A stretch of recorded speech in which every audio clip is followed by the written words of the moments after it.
Hello all! Work on the giant robo video is ongoing. The big thing at the moment is almost none of the source books are translated. The interviews with Imagawa are also somewhat scarce. While I work with some translators to crack that nut, it's going to take a little bit. GR's vid should still be done by next month or August. So while that's on the back burner, I've also been focusing on filling in more of my SF setting of Volt on the electromagnetic planet. Doing the art has been very challenging and fun, but I thought I should do something for early summer while you folks wait. Now this may surprise some of my newer subs, but this will actually be my second video on Shadow of the Colossus. The first was one of my earliest I think I ever made, and it feels like I made it a lifetime ago. I barely knew how to make videos, let alone honestly how to approach them, and it was more like an art project than a, review or something. It's been a long time since then, and seeing as I'm replaying it, and it got voted on, I thought, hey, why not? I have learned a lot since then, and have changed as a person a lot. But that's the nice thing about games like Shadow of the Colossus. They're the good ones, the ones I really savor, only playing once or maybe twice a decade. I've never done the time attack mode, and I don't rush playing through it. I try to slow down and enjoy its unique world and atmosphere. So today, we are going to do just that. Look at the structures and the architecture of the Forbidden Land, the myths that shape them, and even the great mystery behind it all.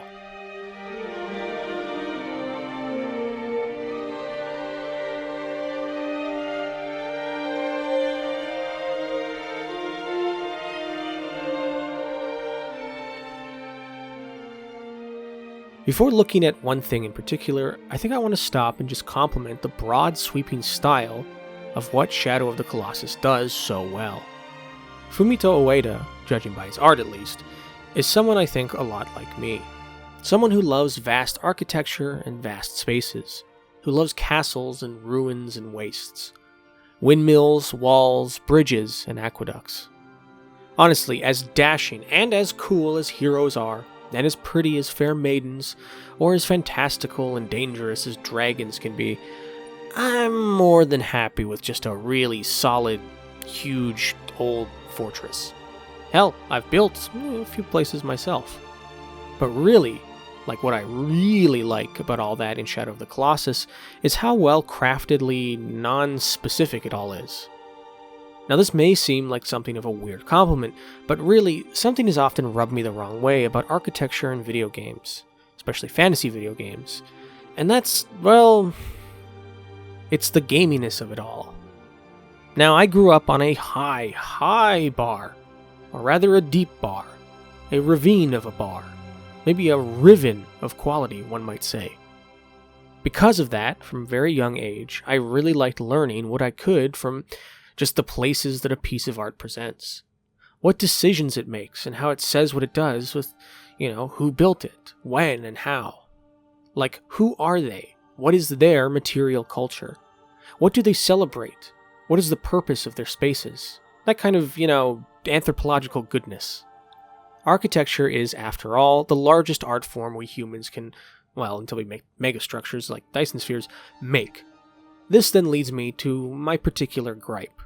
That is, in the contemporaries of Shadow of the Colossus, namely RPGs, especially JRPGs in particular. Obviously, SF settings can be very fantastical, but settings that are supposed to be in some kind of ancient or lived-in place, I feel like I have a higher standard for them at times. If it's Zelda, then it's all rather simple and to the point. I cannot complain. But it doesn't really wow me much of the time either. It's all very pretty, sure, but it's not that interesting. At the complete other end are RPGs like Final Fantasy, which have humongously over-the-top architectural stylings. Now sometimes with the pizza in FF7, they're pretty great. But more broadly, I find that they kind of specifically run into what I call the Cheesecake Factory approach. And I'm going to admit up front here, this may be my most autistic architectural complaint ever. But here it is. Basically, in a lot of these fictional landscapes from Japan, there is a very maximalist approach to visuals. No, maximalism is not a faction from Transformers Beast Wars. Rather, it's the impetus to make all spaces as stimulating and interesting as possible, especially in fantasy cityscapes. You see this a lot, or even just ruins. Whereas in real life, cultures historically make decisions about architecture based on a huge number of complex reasons: climate, religion, tradition, and material science, so on. In fiction, especially those JRPGs, what we see applied to many fantasy places is, well, the Cheesecake Factory approach. Okay, but what is that? Well, for those who have no idea what I'm even talking about, what is a fucking Cheesecake Factory? It's a chain of restaurants. It's not an industrial place for cheesecake manufacturing, ironically. And this restaurant was basically one that set their interior decor based on something called postmodern architecture. Okay, Argon, but what is that? Well, good news, you've already seen some of it. It was this trend very popular in the late 80s and 90s into early 2000s. A kind of end-of-history-driven collage of myriad styles and traditions in architecture. This is kind of the default for a lot of fantasy. Instead of thinking deeply, you just, well, make it fantastical. You smash all the places that seem cool into one big cool thing.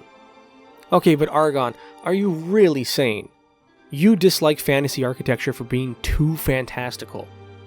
Yeah, more or less. Not that it's bad in some objective sense, mind you, but that, like postmodern architecture, like the Cheesecake Factory, I don't mentally understand why anything the way it is. It's a novel combination, but that's really it. It's all been selected for aesthetic novelty rather than deeper cultural implications or notions of constructed pragmatism. And this right here is the first big thing I love about Shadow of the Colossus' architecture and how it contributes to its atmosphere. In a way, it's all kinda mundane. It's all kinda believable. With the amazingly advanced technology of reinforced concrete, you could very well make pretty much everything portrayed in the games. Some carved stone, and even a complete lack of glass or other ceramics. Really, it's a very literally megalithic art style. But it's also superbly well blended. There are dozens of hints of features for sure, but it becomes a style all its own. Take for example the single most prominent structure in the game, the one our protagonist Wander brings his dead love interest Mono to. The Shrine of Worship, the humongous central landmark which is the axis mundi of the game's Forbidden Land. There is a plethora of hints in it, bits of Gothic vaulted windows and Mesoamerican stone-carved blocks, even battleship architecture in the topmost tower, having a shape reminiscent of the stereoscopic range-finding fire directors on the equally architectural pagoda-mast Imperial Japanese battleships. But it's all so well blended that it doesn't suggest anything more. It has no extraneous details in its carvings or specificity in its forms. The end result is really quite excellent. A ruin out of time, a structure which could have been a European castle or a Japanese one. It could have been a religious temple or cathedral. In truth, it's all of them, but not adding anything too set. Well, in stone. Or, as Xavier Renegade Angel put it so poetically, the notes he's not playing, so relaxing, that are so nice. Now here I'm sure some would argue that you should use the limited information we are given, namely why Wander brought his dead love here. The name of the place is after all the Shrine of Worship. And what do we find voicing itself from the heavens at the altar? What was born from the, as the shaman puts it at the beginning of the game, the resonance of points, which likely motivated the builders to make the huge structure and live in this place originally. Dormin, an ethereal otherworldly being, one which promises to bring back Mono's soul in return for Wander's slaying of the 16 colossi emplaced around the Forbidden Land. Now for those in the audience who didn't see the clever trick, Dormin spelled backwards is Nimrod. I had known this fact all those years ago, and it seems many people kind of vaguely do, but they don't think about it further, and originally neither did I. But now having learned about quite a lot of biblical history, Nimrod, in that choice, really does reflect in architecture as only more interesting, not less of a decision. The passage which refers to Nimrod is actually really quite short, only naming him as a mighty hunter before the Lord. But that passage in Genesis directly occurs before the one mentioning, for those who already know, the Tower of Babel. Now this part is fascinating because Japanese artists really love the story of Babel for some reason, going all the way back to Yokoyama's Babel 2 and probably earlier, to its more recent inclusion in games like Devil May Cry. The imagery of the accursed tower, built to defy God by going so high as to resist even the flooding of the earth, or in some versions, to invade or reach heaven itself. In Shin Megami Tensei 3 Nocturne, the Tower of Kagatsuchi is, in a way, another incarnation. But then, unsurprisingly, God punishes the builders by confusing their language, and metaphorically splitting language itself, and the people who use it, into many groups, many nations. Now this association is quite fascinating, because the placement of Nimrod before the section on Babel and its tower isn't a coincidence. What's lost on modern readers is this would have conjured up an association in the original ancient readers' lived world, that of those who portrayed themselves as mighty hunters of lions, and who venerated their gods with, lion hunts, who built great ziggurat temples, the ancient Akkadians. Religion for Breakfast has a great video if you want to learn more about just this part. But obviously enough, Shadow of the Colossus' shrine isn't a ziggurat, and there's no mention of Nimrod's really most important feature that the game makes use of in Dormin. That not just language, but he himself was cut into pieces for being the one who was in charge of building the tower. That interpretation actually came much later, made by late Roman and medieval, Christian, Jewish, and Islamic scholars reinterpreting him, having now forgotten the link to ancient Akkad. Framing Nimrod instead as a rebel, someone who moved against God rather than just a mighty hunter of the Lord, in turn ascribing a suitably divine punishment in his dismemberment. From that same later medieval tradition came perhaps another fascinating thing which Shadow of the Colossus actually doesn't end up using, that being the most famous interpretation of the tower itself, which many other works use. Bruegel's famous painting, referenced time and time again for how cool it is visually, created back in the 1500s when the Renaissance was still getting going and its material science hadn't even imagined the heights humans could one day build to.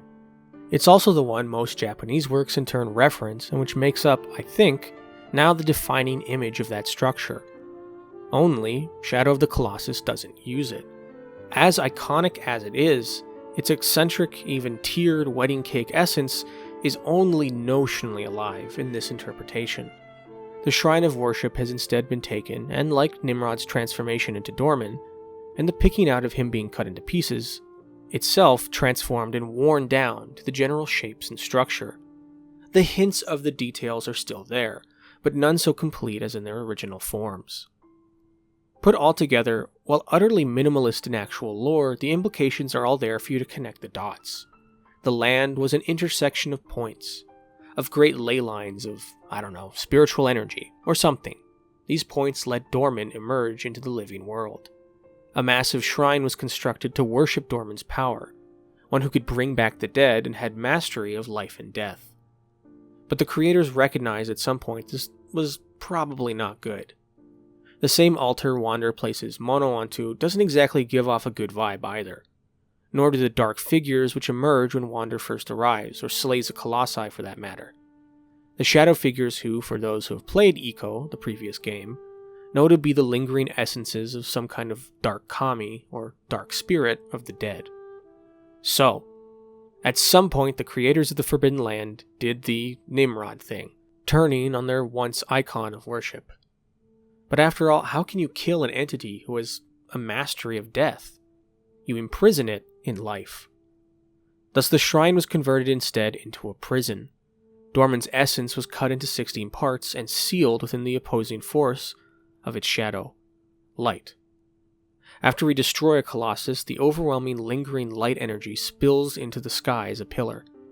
The huge statues we see along the shrine's entrance being the central representations of that binding seal. Thus overloaded, after their release of the evil, they explode. The homeland of the people then became one massive prison for the being they had once worshipped. They sacrificed the very soil and structures of their home to make its bars and locks, thus deeming it now forbidden, and leaving eons ago. Before moving on to the wider landscapes, I do want to comment on something which at least caught my attention this time around. Namely, when Wander explains why Mono is dead, the thing which motivates the central plot of Wander breaking the seals by slaying the Colossi. He says she had a cursed fate and was sacrificed for it. This snapped into place something in my mind. Now, if you know Japanese mythology, you know human sacrifice is pretty rare. Okay, there's the guys getting buried under buildings for good luck thing, but mostly it was an old, perhaps only done rarely practiced in Japan's distant past. A lingering remnant of which is what exactly made me laugh. Because Shadow of the Colossus is in essence one huge dark mirror. Now what am I talking about? Why, the plot of the hit Capcom game Okami, no less. That being the OG mythical god brave sword warrior story in Japanese myths, Susanoo and Orochi.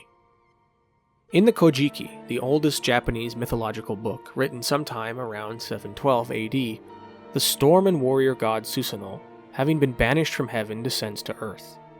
He finds that, each year, a maiden is sacrificed to the eight-headed serpent Orochi. The current maiden goddess, Kushinada Hime, is the last of 8 daughters who must be fed to this serpent. Susanoo, instead, for her hand in marriage, uses the 8-fold, super-proof, 90% alcohol by volume sake to get Orochi turbo drunk, and then cuts off each of his 8 heads, saving the day and the wedding. He then takes Kushinada Hime as his bride, and that's it. As far as Japanese myths go, this is the oldest Princess Zelda saved by Link as you can get. Shadow of the Colossus is then some kind of deep ironic inversion. Mono, the maiden, is already dead from a cursed fate, having been sacrificed. And he, Wander, the hero, instead has to reunify all the pieces of a very clearly not good dark entity in Dormin, in order to resurrect her by bringing her soul back from the realm of the dead. In essence, Shadow of the Colossus is an inverted Susanoo and Orochi myth. Hey Argon, wasn't this about the buildings? I know, but it's too good for me not to mention. Especially when the Zelda games were clearly an inspiration for both Shadow of the Colossus and its predecessor in Ico. The kind of archetypal hero saves the princess story. Turning to the larger landscapes then, another thing I really love about them is how utterly barren they are. Something in the remake felt it needed to add some more greenery to, which I kinda think missed the point. One thing I noted all those years ago in my older video was interpreting the Forbidden Land as essentially the fantasy version of a radioactive waste exclusion zone, more or less. One of perhaps the most interesting modern art projects was the artistic attempts to basically do long-term nuclear waste warning signs. When you have to contain that deadly waste for timescales on the thousands or even tens of thousands of years, what do you say? What do you do? Proposals in real life have ranged from literal libraries of metal or stone carvings, basically spelling out danger, all the way to abstract landscapes and abrasive or hostile concrete shapes. Ways to surpass how language may change to reach into the future and say, please do not go here, please do not interfere. I think this is still a really fun interpretation because Dormin, like nuclear power, is an otherworldly force of incredible life-defying energy and time spans. Now, can I say, absolutely there was this architectural language of perhaps nuclear cooling towers at play in Shadow of the Colossus? Not really. But it was very much on the Japanese cultural mind, even in Hayao Miyazaki's On Your Mark video for Chage and Asuka. Of course, that then means the Colossi themselves obviously become nuclear waste containment units. Units aggressively able to tell you, please fuck off, and are powered by the same evil energy they imprison. When it goes into Wander, he gets pale and dirty, like someone dying from radiation exposure. And that's gotta be one of the most metal interpretations that I'm never dropping for the rest of my life. The fact the Colossi do fight in self-defense really does hint even more at this kind of baseline truth. That while they're animated by Dormin's essence that can't be killed, the actual thing is really an essence of light, a kind of automaton. Speaking of them, their areas are also some of the few other zones with meaningful architecture which we can now look at. Now, years and years ago, I heard a very convincing fan theory that the Colossi were made from these landscapes. This is a neat idea, as after they are defeated, we see that the actual material of the Colossi is surprisingly earthy: rock, dirt, and soil. The actual flesh they're made from are essentially all very old materials, the stuff of humans' earliest architectural creations. It further adds to their ancient, timeless feeling. And sure enough, sometimes it feels like it lines up. Maybe the fish colossi was made from the bridges of its area, or the bird was some sort of island in the watery fortress.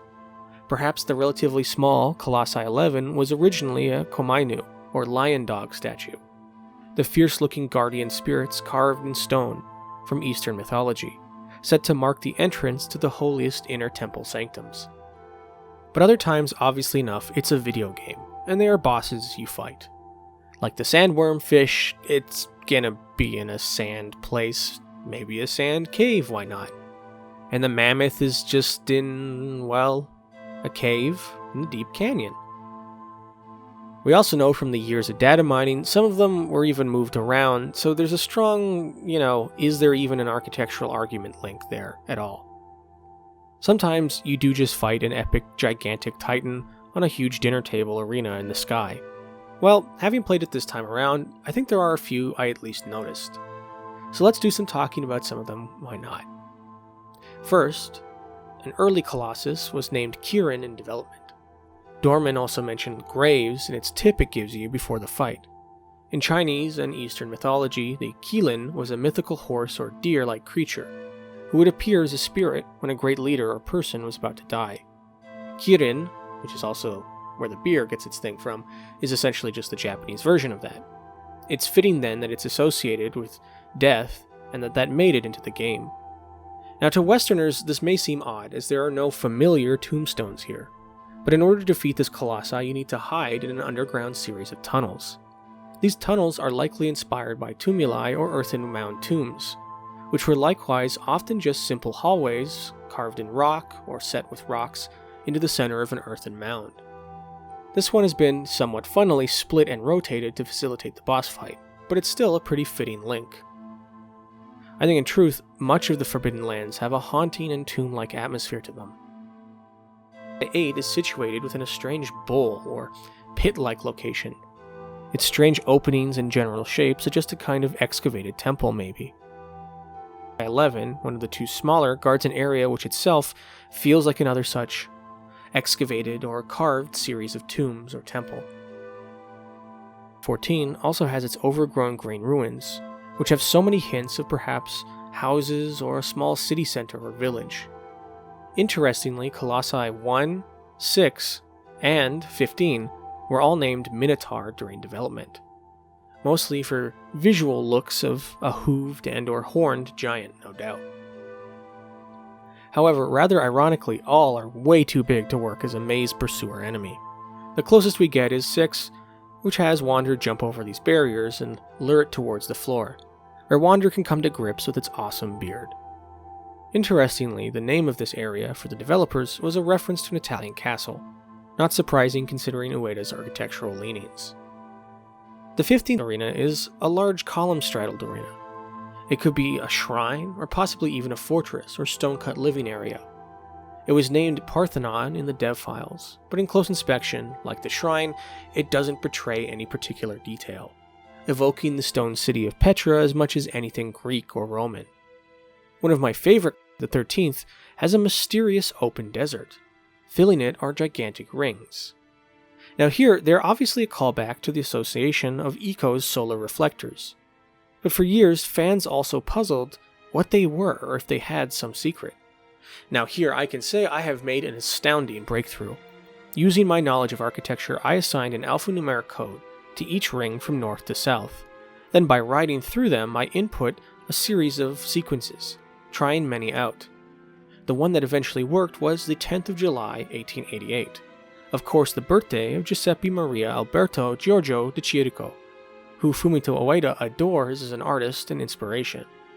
I captured 3 frames of this image which flashes briefly on screen upon completing the sequence. Unfortunately, this is a scrambled version, probably caused by the fact that I'm emulating the PS2 on my PC hardware. It took me about 8 years to find the deinterlacing and algorithmic processing to restore what the original image was. I apologize, but, I'm not a programmer. It then produced this image. The language you see is, of course, the Yorta and Queen Speech language, the runic language, from Eco, the previous game. Translating it into English doesn't work and produces a garbled mess, but that's because they need to be converted into katakana, as it's actually in Romaji, the alphabet often used to convert English loanwords. With that in mind, it produced the following phrase. But it still made no sense. This is because, ironically enough, I had just had it backwards. It was actually, spending a few more months, I produced the following, and I believe true result. This single phrase, I believe, holds the true mystery of Shadow of the Colossus and its world. The final translation, I'm not really experienced enough in Japanese to do. But if you can figure out what it says, I think you should post it in the comments down below, as you would be solving the final piece of this puzzle. Anyway, moving on. Of course, really, I can't end this topic without mentioning the frankly gigantic, perfect example of all this Colossi stuff, or even mecha as architecture stuff, 16, the final one. Named Daibutsu during development, as reference to the equally, if not even bigger, gigantic real-life Buddha statues. Even while not moving, it's also physically covered in the architectural flesh of a fortress. Its approach being a stone-carved series of barricades and trenches, as it raises its arms up and summons apocalyptic fireballs down at you from its towering heights. I think as far as humanoid form made out of Japanese castle stuff goes, it's a solid tie between this thing and the Megazord from Ninja Sentai Kaku Ranger. Personally, I'm glad this boy got to end up as the final Colossus you attack, as it was originally just a side boss next to the original final boss which was cut. I think it's a suitably fitting, epic climax to the world and structures of Shadow of the Colossus. Of course, there is one last area I think worth noting. If one climbs a very treacherous path, one can actually climb the fortress itself into its highest levels. Tracing a path up to its heights, we can find the aptly named garden, or secret garden, overflowing with fruit and small streams. It's the location of some of the final cutscenes of the game. Hidden in its background platforms and heights are both remnants of older versions of the shrine and the inaccessible and unfinishable path to the top of the structure, cut from the final release, likely because, in the end, it didn't serve enough of a purpose. In a funny way, this area is like a digital pile of actual ruins. Once useful elements and pieces now discarded and collected just out of reach or understanding. Of course, historically, there is something of an irony, as it was on the ancient ziggurats, which helped spawn the myth of Babel, that the hanging gardens of Babylon later on were also attested. Here, Shadow of the Colossus has actually resurrected and recombined that element back into the shrine of worship. And no garden mythologically is complete without some special fruit. That in question having a curious effect. It decreases Wander's health and stamina. For many years, fans wondered if there was something more to this, if eating the fruits could cause some other effect or reveal something more. That the fruits themselves were poison as a biblical parallel, because they in turn made the game so much harder. But Ueda pretty much spelled it out in a now ancient interview that the fruit in the ancient land was set to get you close to non-human existence. The secret garden's fruit was set to return you to a human one. I think if you see it as I do with the mythology in mind, it already has the same interesting inversion at play. That the lizards and fruits you can normally collect in the Forbidden Land are all tainted with Dormin's essence. They gift superhuman stamina and life, but like all of Dormin's powers, come at a greater cost. The garden then doesn't have poison fruit. That was already there everywhere else. Rather here, it is the only place in which merely human purity can be returned. Interestingly, if we follow the bridge and try to leave, a merciless wind traps us, likely yet another seal in place to prevent the player, and Dormin, from escaping. To wrap it all up then, with all 16 Colossi slain, all their essences converge in Wander. As he grows paler and more ill-looking, Mono has slowly returned to life. As each new slain Colossus adds another shadowy figure, it likewise adds a new white bird around Mono's altar. In desperation, the villagers from Wander's home and their main shaman, or holy men, have arrived too late. Lord Emon, the said sage, is forced to order his men to kill Wander. The shawl, which was likely a sigil of protection meant to ward off Dormin, a seal of light, was no doubt modeled on the seals which were the weak points of the Colossi. It now has become Wander's own ironic place of impalement. The reborn Dormin emerges and we take control, now becoming like the Colossi we defeated, able to swipe away and crush the smaller guards. But just like how the Colossi fought us, we are incapable of defeating them. Instead, Emon says Wander is possessed by the dead. This makes sense as Dormin is literally a power from into the realm of the dead outside of life. The shadowy souls it summons all around it. Emon in desperation sacrifices the holy sword of light. This activates the second greater seal, drawing in the powerless Wander. The bridge, the only path into the Forbidden Lands, collapses as Lord Emon and his men escape. Wander, now cursed with Dormin's shadowy hints, is sucked into the pool of light, and Mono awakes to instead find a newborn baby there. Lord Emon speaks the last words of the game, that the land is now sealed for good, and if Wander is still alive, perhaps he could one day atone for what he did. Mono then climbs the shrine and arrives in the fertile secret garden. The image of Mono cradling the reborn baby Wander is also perhaps taken straight out of biblical history. The Scottish minister Alexander Hislop wrote in his book from the 1800s that Nimrod's wife was Semiramis, a famous Sumerian queen. This deified figure, Hislop said, proclaimed that her husband, who had been slain, Nimrod, was reborn as her son, and he would be in essence reincarnated, and that she proclaimed herself Queen of Heaven. She was also famously capable of supposedly manipulating the desires of men. A shade of this mythology, I think, has gotten into and influenced and inspired this ending of Shadow of the Colossus. But as with all the mythology included in the game, it has been blended and reshaped, and is not exactly one-to-one with the original. Many years ago, I think I still all found much of this quite puzzling. If this power to banish even a full Dormin existed, why didn't the ancient ones who built the shrine itself use it? Why did they only leave it as a backup and instead dismember and contain Dormin in the Colossi? But with the fullness of time, my current understanding of the myth and architecture, it all makes sense. You can't kill Dormin, because how do you kill something with the power over life and death? But you can imprison it in life.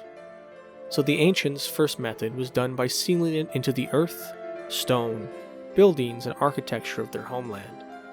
Now, though, it has been sealed more desperately, and more dangerously the second time, into human life itself, passing on the curse of the boys with horns.